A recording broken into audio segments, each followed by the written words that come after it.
Hi అండి. Good morning అందరికీ. నేను వాయిస్ అందుతుంటే మా అబ్బాయి నా వంక అలాగే చేశాను.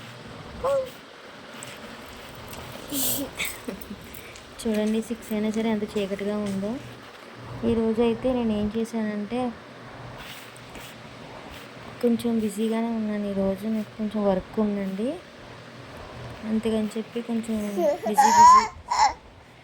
బిజీగా ఉన్నా. అయితే ఇంకా నేను సామాన్లు అవన్నీ తోముకోవడం అయిపోయినాయి కదా. ఈరోజు పిండి వంటలు కూడా వండేసుకున్నాం. జంతికలు సున్నుండలు. ఇది వచ్చి బీట్రూట్ క్యారెట్ జ్యూస్ అండి. నేను ఈరోజు మీకు చెప్పాలనుకున్న మెసేజ్ ఏంటంటే, మనం ఎదుటి వాళ్ళతో మాట్లాడినప్పుడు కోపంలో ఒక మాట అనేస్తామంటే ఆ కోపంలో నోటికి ఎంత వస్తే అంత అనేస్తాం.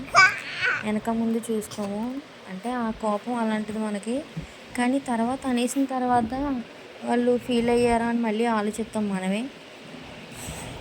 మనం నోటికి వచ్చినట్టు మాట్లాడేస్తాం కానీ తర్వాత మనకు గుర్తుండిపోదు. అన్న మాటలు మనకు గుర్తుండవు కానీ అవతల వాళ్ళకి మాత్రం బాగా గుర్తుండిపోతాయండి.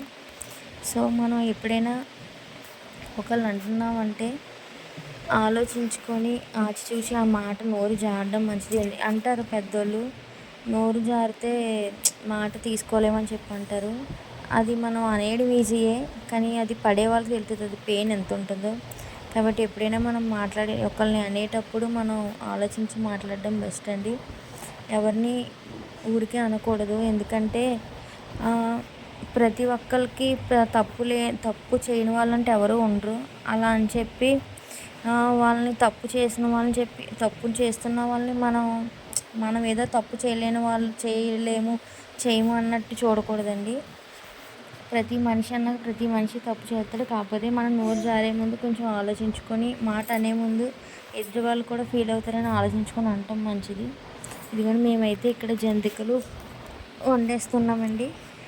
పిల్లలు ఉన్నారు కాబట్టి కొంచెం ఎక్కువ వండుకోవాలి. అలాగే సున్నుండలు కూడా చేసాము.